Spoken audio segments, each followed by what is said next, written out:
శ్రీశైల క్షేత్రంలో ఉన్నటువంటి వైభవాలలో మనం తప్పకుండా దృష్టిలో పెట్టుకోవలసినటువంటి విషయాలలో ఒకటి, పాండవుల చేత సీతారాముల చేత కూడా ప్రతిష్ఠింపబడినటువంటి లింగములు శ్రీశైలంలో ఉన్నటువంటి మల్లికార్జున దేవాలయ ప్రాంగణంలో ఉండడం. సీతారాములు ప్రతిష్ఠ చేశారు, పాండవులు ప్రతిష్ఠ చేశారు, ద్రౌపదీదేవి ప్రతిష్ఠ చేసింది. శివలింగ ప్రతిష్ఠ అనేటటువంటిది మీరు ఆగమశాస్త్రాల్ని పరిశీలించినప్పుడు ఒక విశేషం ఒకటి కనపడుతుంది.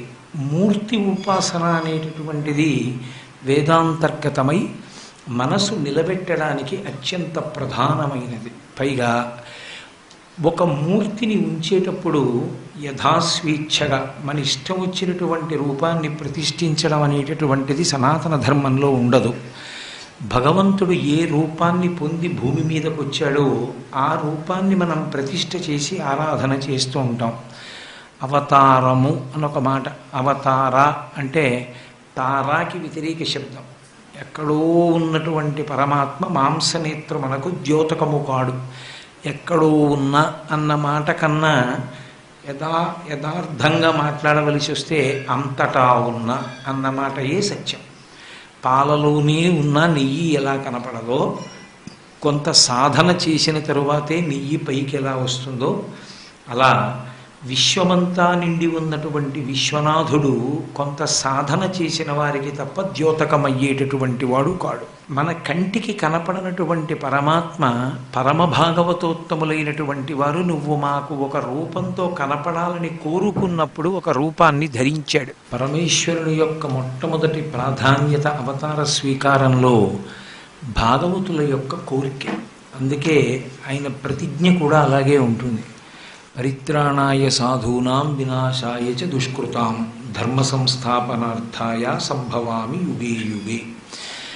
ఈశ్వరుడికి నిజానికి సంహార ప్రక్రియ పెద్ద విశేషం కాదు. చాలామంది దృష్టిలో సంహార ప్రక్రియ అనేటటువంటిది క్రౌర్యంతో కూడుకున్నది అని అనుకుంటారు. కానీ అది క్రౌర్యంతో కూడుకున్నదైతే భగవంతుడు అన్ని వేళలా కీర్తింపదగినవాడు కాడు. ఎందుచేతంటే మీరు రామావతారాన్నే తీసుకోండి. రామావతారంలో ధనస్సు పట్టుకొని బాణప్రయోగం చేసి అసలు లెక్క పెట్టడానికి వీలు లేనంత మంది రాక్షసుల్ని తెగటార్చాడు. అయినా మనం రామనామం చెప్తూనే ఉన్నాం, రామచంద్రమూర్తిని కీర్తిస్తూనే ఉన్నాం. రామచంద్రమూర్తి చేసినటువంటి సంహార ప్రక్రియ ఎంత మాత్రమూ దోషభూయిష్టం కాదు. ఎందుచేత అంటే ధర్మాన్ని నిలబెట్టాలి. రెండు, ఈశ్వరుడు కల్పించినటువంటి విభూతిని లోకక్షేమం కొరకు ఉపయోగించకుండా ఆ విభూతిని తన స్వార్థం కొరకు ఉపయోగించుకుంటున్న వాని యందు మార్పు రానప్పుడు ఇక ఆ ఉపాధిని తీసేయడం వినా మార్గం ఉండదు. దాన్ని ఉంచితే ఈ లోకంలో దాని చేత మరింత అపకీర్తిని సంపాదించుకుంటాడు. దయతో రావణుడిని విడిచిపెట్టాడు అనుకోండి, రావణుడిలో మార్పు వస్తుందని ఇక నమ్మకం లేదు. అప్పుడు ఆ ఉపాధిని తొలగించడం ఒక్కటే మార్గం. ఒక ఉపాధి పడిపోయేటట్టు చేయడం పెద్ద విశేషం కాదు. సాధారణంగా పరమశివుడి దగ్గరికి వచ్చేటప్పటికీ అపార్థం చేసుకునే ఇదంతా అక్కడే ఉంటుంది. త్రిమూర్తి తత్వంగా చెప్పినప్పుడు సృష్టి బ్రహ్మగారు చేస్తారు, స్థితి శ్రీ మహావిష్ణువు చేస్తారు, లయ రుద్రుడు చేస్తాడు.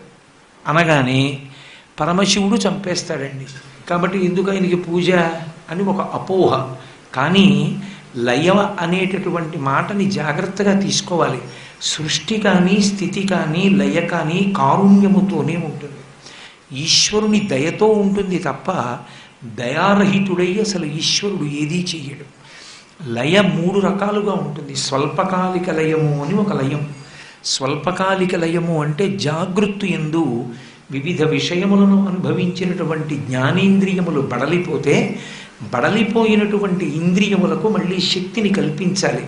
శక్తిని కల్పించాలి అంటే ఇంద్రియముల యొక్క శక్తిని పట్టుకుని మనస్సు ఆత్మలోకి వెళ్ళిపోతుంది, సుషుప్తిలోకి. వెళ్ళిపోయినప్పుడు మళ్ళీ ఆత్మ వాటికి కావలసినటువంటి శక్తిని ప్రదానం చేస్తుంది. దాని చేత మళ్ళీ నిద్ర లేచేటప్పటికీ ఇంద్రియములకు శక్తి వస్తుంది. అందుకే పూజ తెల్లవారుజామున చెయ్యండి అనడానికి కారణం అదే. ఎందుకంటే ఏ ఇంద్రియముల యొక్క శక్తి భగవంతుని యొక్క నిర్హేతుక కృపాకటాక్ష వీక్షణముల వలన నువ్వు పొందావో ఆ ఇంద్రియముల శక్తికి కృతజ్ఞతావిష్కారమునకు పూజ అని పేరు. పూజ అన్న మాటని జాగ్రత్తగా అర్థం చేసుకోవాలి. ఎవడు పూజించాడో వాడు పూజనీయుడు. పూజ కృతజ్ఞతావిష్కారము. మీరు నాకు ఉపకారం చేశారనుకోండి, మీరు కనపడ్డప్పుడు నేను మొహం చాటేశాననుకోండి, కనీసం అయ్యా మీరంత ఉపకారం చేశారు అని కూడా నేను ఒక మాట అనలేదు. అప్పుడు మీరేమంటారు?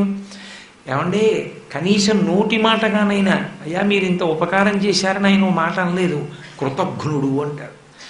అదే మీరు చేసిన ఉపకారం ఎంత చిన్నదైనా నేను సంతోషపడిపోయి ఎంత మహోపకారం చేసి పెట్టారండి, మీరు ఆ ఉపకారం చేయకపోతే నేను చాలా ఇబ్బంది పడిపోతున్నాను, చాలా సంతోషం, కృతజ్ఞుణ్ణి అన్నాను అనుకోండి, మీరు వెళ్ళి ఇంకో ఇద్దరికి చెప్తారు, చిన్న ఉపకారానికి ఆయన పొంగిపోయాడండి, ఎంత కృతజ్ఞత చెప్పాడో అంటారు.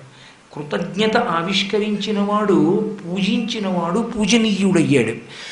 మనం కూడా ఈశ్వరుడికి దగ్గర అవ్వాలి అంటే పూజ చెయ్యాలి. చాలామంది దృష్టిలో పూజ ఎందుకు అంటే మన కోరికలు తీరడానికి. అయితే కాదు అని చెప్పే సాహసం నేను చేయలేను. ఎందుకు చేయలేను అంటే ఈశ్వరుడే దాన్ని అంగీకరించాడు. కోరికలతో ఉన్న వాళ్ళు నన్ను ఆరాధిస్తారు అని ఆయనే ఒప్పుకున్నాడు. ఆయనే ఒప్పుకున్న సిద్ధాంతాన్ని నేను కాదనకూడదు. కానీ పూజ యందు ఒక పరమరహస్యమేమి అంటే అసలు దాన్ని కృతజ్ఞత కొరకు చెయ్యాలి. రాత్రి ఈశ్వరుడు ఇంద్రియములకు శక్తినిచ్చాడు, ఏమీ ఇబ్బంది పెట్టకుండా హాయిగా నిద్రాకాలిక సుఖస్వరూపమునందు స్వల్పకాలిక లయంలో ఇంద్రియములకు శక్తినిచ్చాడు.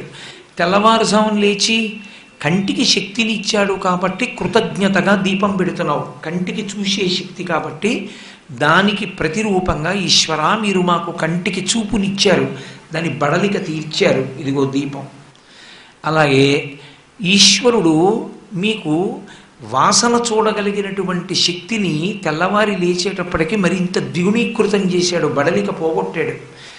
ఆయన బడలిక పోగొట్టాడు కాబట్టి ఆయనకి ఒక ధూపం వేసి ఆయనకి సుధూప, ఇదిగో వాసన చూడండి, అది కృతజ్ఞత. నా ముక్కుకి మీరు బడలిక తీర్చారు, నేను మీకు కృతజ్ఞత చెప్తున్నాను, ఒక ధూపం వేశాను. ఈశ్వర నా యొక్క రసేంద్రియం బడలిపోయింది, తిని పడుకున్నాను కడుపు నిండి, తెల్లవారేటప్పటికి జీర్ణం చేసి పిప్పిని మిగల్చి మళ్ళీ నేను తినడానికి కావలసినట్టుగా జాగా చేసి మళ్ళీ నా యొక్క నోటికి రసేంద్రియానికి శక్తినిచ్చారు, ఇన్ని రుచులను కల్పించారు. కాబట్టి మీకు సత్వగుణంతో నేను పూజ చేస్తున్నాను కనుక సాత్విక పదార్థాన్ని నివేదన చేశాడు కృతజ్ఞతగా. ఒక్కొక్క దానికి ఒక్కొక్కటి కృతజ్ఞత. అందుకే జ్ఞానేంద్రియములు 5 కనుక 5 జ్ఞానేంద్రియముల యొక్క బడలికని తీర్చినందుకు 5 ఉపచారములు ప్రధానంగా చేయమని చెప్పింది శాస్త్రం. పంచసంఖ్యోపచారిణి అని లలితా సహస్రంలో 5 ఉపచారములు తప్పకుండా చెయ్యాలి అనడం ఎందుకు? ఆ 5 ఉపచారాల్లో గంధ పుష్ప ధూప దీప నైవేద్యములను చేర్చారు. ఈ 5 ఎందుకు చేర్చారంటే పూజ కృతజ్ఞతతో కూడినదై ఉండాలి. ఒకసారి ఆ కృతజ్ఞత ఏర్పడిందనుకోండి, అరే ఈశ్వరుడు రాయి ఇంద్రియములకు శక్తినిచ్చినవాడు అని మూలం దొరుకుతుంది. ఇప్పుడు ఈ కన్ను చూడగలుగుతోందంటే ఎవరి వల్ల? ఆయన అనుగ్రహం వల్ల. అప్పుడు ఈశ్వరుడు ఏది చూడవద్దన్నాడో దాన్ని చూడ్డానికి మీరు కంటిని వాడతారా? వాడరు. రేపు నేను ఆయనకి ఏమని కృతజ్ఞత చెప్పనో, మీరు నా కంటికి బడలిక తీరిస్తే నువ్వు చూడవద్దన్నవి నేను చూశానని చెప్పనా రేపెళ్ళి? అందుకే నేను చూడనంటాడు. ఈశ్వర మీరు స్పర్శేంద్రియంతో ఏది తాకవద్దన్నారో దాన్ని నేను తాకాను అన్నప్పుడు మీరు ఆయనకి ఎలా కృతజ్ఞత చెప్తారు? మీరు ఇచ్చిన శక్తి ఎందుకు వాడానని చెప్తారా? చెప్పలేరు. ఆయన ఇచ్చాడన్నది గుర్తుంటే మీకు తెలియకుండానే ఆయన ఎందుకు ఇచ్చాడో, దేనికి వాడమన్నాడో దానికి వాడతారు. అదే ధర్మం. ధర్మం అంటే ఏదో పెద్ద అయోమయం కాదు. ధ్రియతే వా జనైరితి ధర్మం అంది అమరకోశం. పట్టుకున్నదేదో అది ధర్మం. ధర్మం ఎవరు చెప్పాలి? నేను మీరు కాదు, వేదం చెప్పాలి. వేదం ఎవరు చెప్పారు? ఈశ్వరుడు చెప్పాడు. ఈశ్వరుడి ఊపిరి వేదం. ఇలా బ్రతుకు అని ఈశ్వరుడు చెప్పాడు. అలా బ్రతకడం అంటే ఈశ్వరుడు ఇచ్చిన శక్తిని దానికే వ్యయం చేయడం. ఇప్పుడు వ్యయం చేయడానికి మీకు ఆ శక్తి ఎక్కడి నుంచి వచ్చింది? ఈశ్వరానుగ్రహం చేత వచ్చింది. ఇది స్వల్పకాలిక లయంలో, నిద్రాకాలిక సుఖంలో ఆయన ఇచ్చాడు. ఇప్పుడు చెప్పండి, నాకు లయ క్రౌర్యముతో ఎందుకుంది? ఈశ్వరుడు లయం చేస్తాడు. పూజ చేయడం మానేస్తే రాత్రి నిద్ర పట్టకపోతే ఆకలేయదు. నిద్రకి ఆకలికి సంబంధం. నిద్ర లేని వాడికి ఆకలేయదు, ఆకలి లేని వాడికి కడుపు నిండకపోతే నిద్ర పట్టదు, నిద్ర పట్టక ఆకలి లేని వాడికి ఆరోగ్యం ఉండదు. అవి రెండు ఒకదానితో ఒకటి సంబంధం. కడుపుకి కంటికి అంత దగ్గర సంబంధం. అందుకు ఉపవాసంలో భగవంతుడికి మనసు దగ్గరగా ఉంచాలి కనుక కడుపు నిండా రజోగుణ తమోగుణ భూయిష్టమైన పదార్థములను నింపవద్దు. సాత్వికమైన పదార్థంతో శరీరాన్ని నిలబెట్టుకోవడానికి కావలసిన పదార్థాన్ని స్వీకరించమని చెప్పింది శాస్త్రం. కాబట్టి ఆయన స్వల్పకాలిక లయం చేస్తాడు. అలాగే ఆత్యంతిక ప్రళయము అని ఒకటి చేస్తాడు. అందులో జ్ఞానం ఇస్తాడు. జ్ఞానమిచ్చి ఈ శరీరము నేను కాదు, నేను ఆత్మ అన్న ఎరుక ఇస్తాడు. ఆ అనుభవాన్ని ఇస్తాడు. దాని వలన ఇక పునర్జన్మ లేకుండా పోతుంది. ఇప్పుడు ఏమిటి ఆయన చేసినటువంటి క్రౌర్యం అందులో? అలాగే ఎన్ని జన్మలు ఇచ్చినా, ఎన్ని ఉపాధులు ఇచ్చినా పాపపుణ్యములను క్షయం చేసుకోలేక కొత్తగా పాపపుణ్యములు చేసుకుంటున్నటువంటి జీవుల్ని చూసి ఆయన విచారపడి, వీళ్ళు నన్ను పొందలేరు, నేనే వీళ్ళని పొంది కొంత విశ్రాంతినిచ్చి మళ్ళీ శరీరాలు ఇస్తాను అని మహాప్రళయమునందు తాను పొందుతాడు. ఒక మైనపు ముద్ద నల్లపూసల మధ్యలో పడితే నల్లపూసలు మైనానికి అంటుకున్నట్టు, తమ ప్రయత్నం లేకుండా మైనపు ముద్ద యొక్క స్వభావం చేత నల్లపూసలు మైనానికి అంటుకున్నట్టు మహాప్రళయంలో పరమేశ్వరుడు జీవుల్ని తాను పొందుతున్నాడు. ఎక్కడుంది క్రౌర్యం? క్రౌర్యం ఉండదు. అసలు ఏ స్వరూపమునందైనా భగవంతుని యొక్క రూపముల యందు కేవలము కారుణ్యం ఒక్కటే. కారుణ్యము వినా మీరు ఆరోపించడానికి ఏమీ ఉండదు. కాబట్టి ఈశ్వరుని యొక్క కారుణ్యాన్ని మనసులో తిప్పుతూ ఉండడాన్ని భక్తికి మూలకందము అని పిలుస్తారు. ఆ పైన మీరు ఆ ఈశ్వరుణ్ణి చేరుకోవడానికి ఏ విధి విధానాన్ని పాటిస్తారనేటటువంటిది సంప్రదాయాన్ని బట్టి ఉంటుంది. సంప్రదాయం ఒకటి పట్టుకుని మూలకందాన్ని వదిలేశారనుకోండి, ఏం చేస్తుంది ఆ కర్మ? మీకు ఏమీ చేయదు. కర్మ తజ్జడం. కర్మ చేయడానికి కర్మకి తనంత తానుగా ఫలితాన్ని ప్రదానం చేసే అధికారము లేదు. కర్మచేత తృప్తి పొందిన పరమేశ్వరుడు ప్రదానం చేయాలి కర్మని. ఇప్పుడు మీరు ఎందులో ఉన్నారన్నది కాదు ప్రధానం, అసలు మూలకందం ఒకటి మీ దగ్గర ఉందా? ఆ భక్తి అన్నది ఒకటి లోపలుంటే ఒక్కొక్కసారి విధి విధానాలు తెలియని వాడిని కూడా వాడు అనుగ్రహిస్తాడు. ఏ సంప్రదాయము ఏమీ తెలియని వాడిని కూడా వాడు ఏం పాటించాడన్న దానితో సంబంధం లేకుండా నెత్తికెత్తుకోగలిగినటువంటి ముద్దయైన ఔదార్యమునకు పరమశివుడిని పేరు.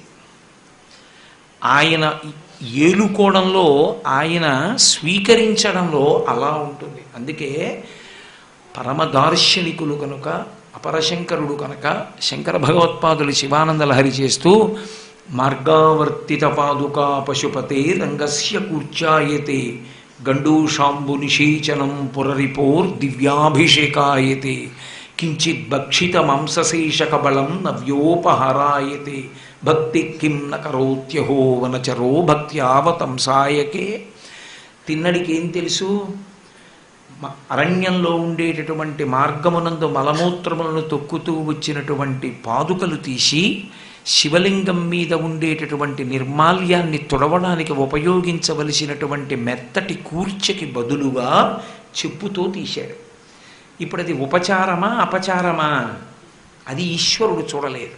ఈశ్వరుడు ఏం చూశాడంటే గుండెలోని భక్తిని చూశాడు. చూసి కూర్చ అంటే మెత్తటి బ్రష్, కూర్చకి బదులు చెప్పు వాడాడు. నిస్సందేహంగా తప్పు. ఇప్పుడు తిన్నడు వాడితే ఈశ్వరుడు అన్నాడు, ఎంత గొప్ప కూర్చోవాడావురా అన్నాడు. ఏమనలేదు. ఎందుకు అనలేదు? ఏమీ తెలియదు కాబట్టి భక్తిని చూసి అన్నాడు.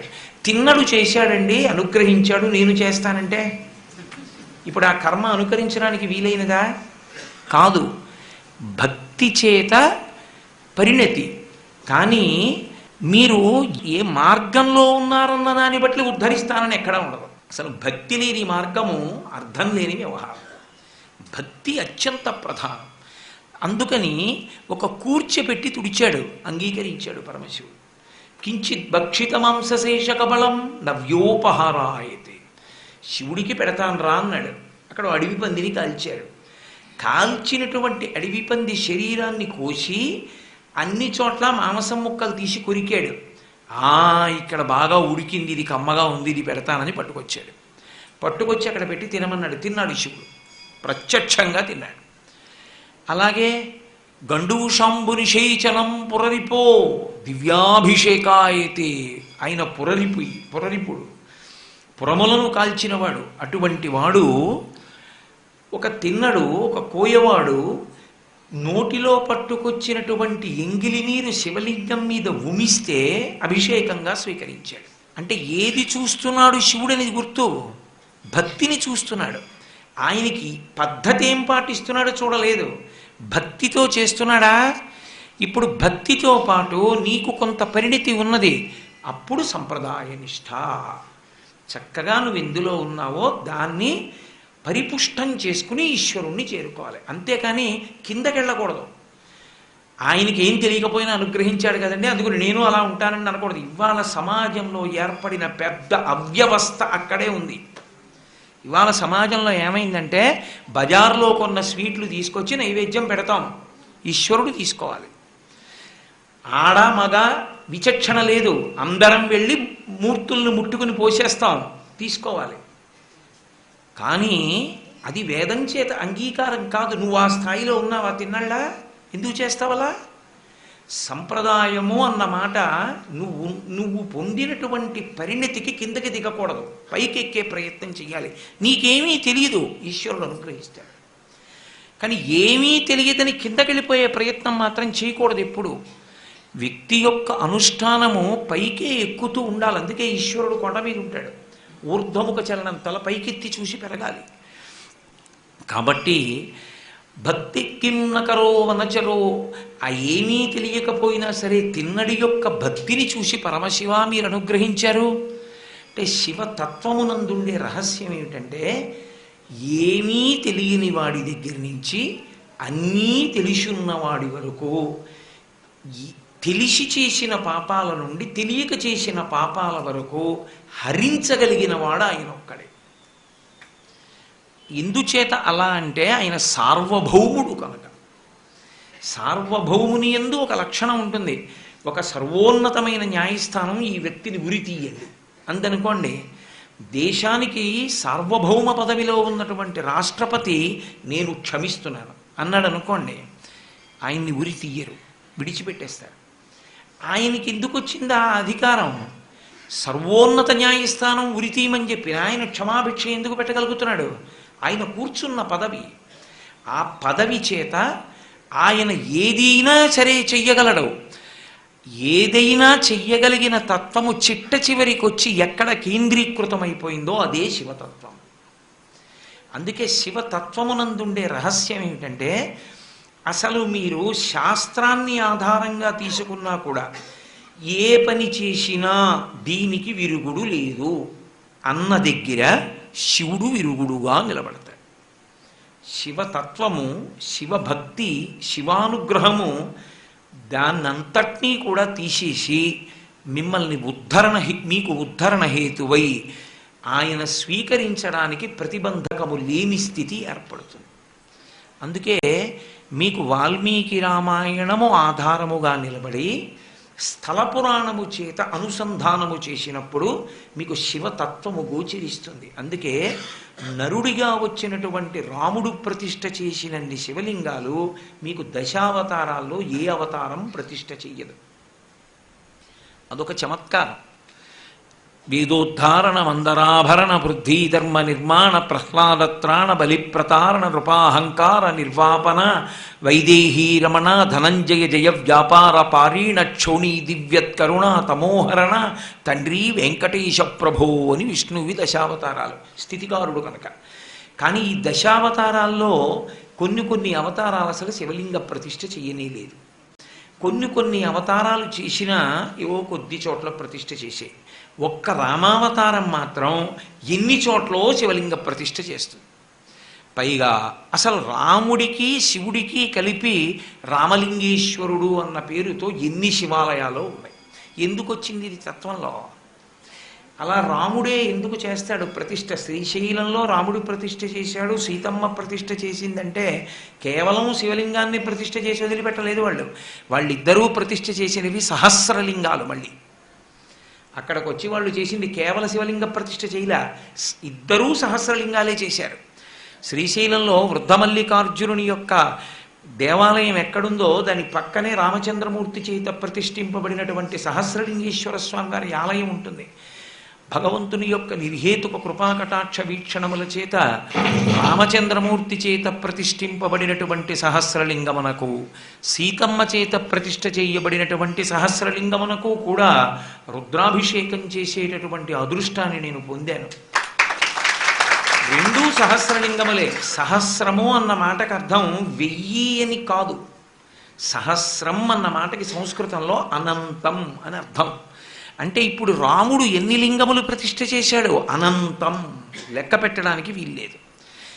సీతమ్మ ఎన్ని ప్రతిష్ఠ చేసింది? అనంతం. ఎందుకలా? భ్రమరాంబా దేవాలయం నుంచి మెట్లు కిందకి దిగిపోతుంటే కుడి చేతి వైపు సీతమ్మ ప్రతిష్ఠ చేసిన లింగం ఉంటుంది.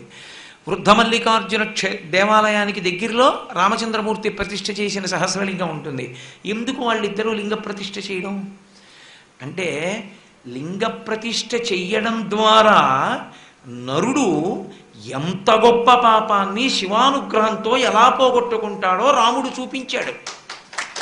అసలు రామావతారానికి తెలిసినంత శివభక్తి, శివతత్వము వేరొకరికి తెలుసని చెప్పడం కష్టం. నేను పరమసత్యం మీతో చెప్తున్నాను. ఎందుచేత అంటే మీరు చూడండి, అసలు ప్రారంభమే వాల్మీకి రామాయణంలో కోన్వస్మిన్ సంప్రదంలోకే గుణవాన్ కశ్చ వీర్యవాన్ ధర్మజ్ఞశ్చ కృతజ్ఞశ్చ సత్యవాక్యో దృఢవ్రతః చారిత్రేణ చ కోయుక్తః సర్వభూతేషు కోహితః విద్వాన్ కః కస్సమర్థశ్చ కశ్చైక ప్రియదర్శనః ఆత్మవాన్ కో జితక్రోధో ద్యుతిమాన్ కో ననసూయకః కస్య బిభ్యతి దేవాశ్చ జాతరోషస్య సంయుగే అని అడిగాడు. 16 గుణములు పరిపూర్ణముగా ఉన్న మానవుడెవరని అడిగాడు. ఈశ్వరుడెవరని అడగలేదు. మానవుడెవరు? 16 గుణములు పరిపూర్ణముగా ఉన్నవాడు ఈ కాలమునందు ఉన్నాడా? ఉన్నాడు. ఎక్కడున్నాడు? రాముడు ఉన్నాడు. రాముడు ఉన్నాడని ఎందుకన్నాడో తెలుసా నారదుడు? కేవలం రావణ సంహారం కోసం వచ్చినదైతే రామావతారం, రావణ సంహారం అయిపోయిన తర్వాత అవతార పరిసమాప్తి చేసేయాలి. కానీ ఆయన అలా చెయ్యలేదు. ఆయన అవతారం తీసుకోవడానికి ముందే ఒక మాట చెప్పాడు, రావణ సంహారం ఒక్కటే నేను చెయ్యను, హత్వా క్రూరం దురాత్మానం దేవర్షీణాం భయావహం. దేవర్షుల్ని కూడా భయపెట్టాడు కాబట్టి రావణుణ్ణి చంపుతా నరుడిగా వచ్చి, చంపి అవతారాన్ని పరిసమాప్తం చెయ్యను. 10 వర్ష సహస్రాణి 10 వర్ష శతాని చ 11,000 సంవత్సరములు ఈ భూమి మీద ఉంటాను. ఎందుకు ఉండడం అంటే, పనికి మాలినవాడు మనుష్యుడు అని ఆ రోజులలో ప్రచారం. అందుకే రావణుడు అసలు నరుడి పేరెత్తల. పోని నరుడు వదిలేయండి. నరుడి గురించి రావణుడు మాట్లాడాడంటే అహంకారగ్రస్తుడండి, ఆయన మాట్లాడాడనొచ్చు. జనకుడు మహాజ్ఞాని. అటువంటి జనకుడు సీతారామ కళ్యాణ ఘట్టంలో ఓ మాట అన్నాడు, పగతిర్మానుషానంచ ధనుషస్య ప్రపూరణే ఆరోపణే సమావేగే వేపనే తొలనేపివా.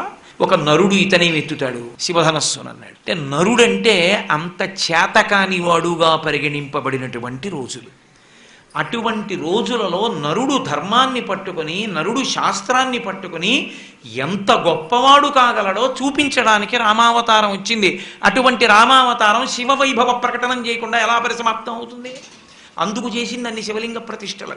అయితే మీరు నన్ను ఒకటి అడగచ్చు, రాముడు శివలింగ ప్రతిష్ఠ చేసి ఏమిటి సంపాదించాడండి అని. పుణ్యం కోసం ప్రతిష్ఠ చేశాడా? పాప పరిహారం కోసం ప్రతిష్ఠ చేశాడా? ఏం చేస్తే పరిహారమైంది? రామాయణంలోనే ఓ మాట ఉంది. కిష్కింధకాండలో లక్ష్మణస్వామి మాట్లాడుతూ ఓ మాట అంటాడు, బ్రహ్మగ్నీచ సురాపీచ చోరీ భగ్నవ్రతే తథా నిష్కృతిర్విహితా సిద్భి కృతఘ్నో నాస్తి నిష్కృతి అన్నాడు. కృతఘ్నుడైనటువంటి వాడెవడుంటాడో వాడికి నిష్కృతి లేదు. బ్రహ్మహత్య చేసిన వాడికి కూడా నిష్కృతి ఉంది అన్నాడు. ఏది నిష్కృతో రాముడు చూపించాడు.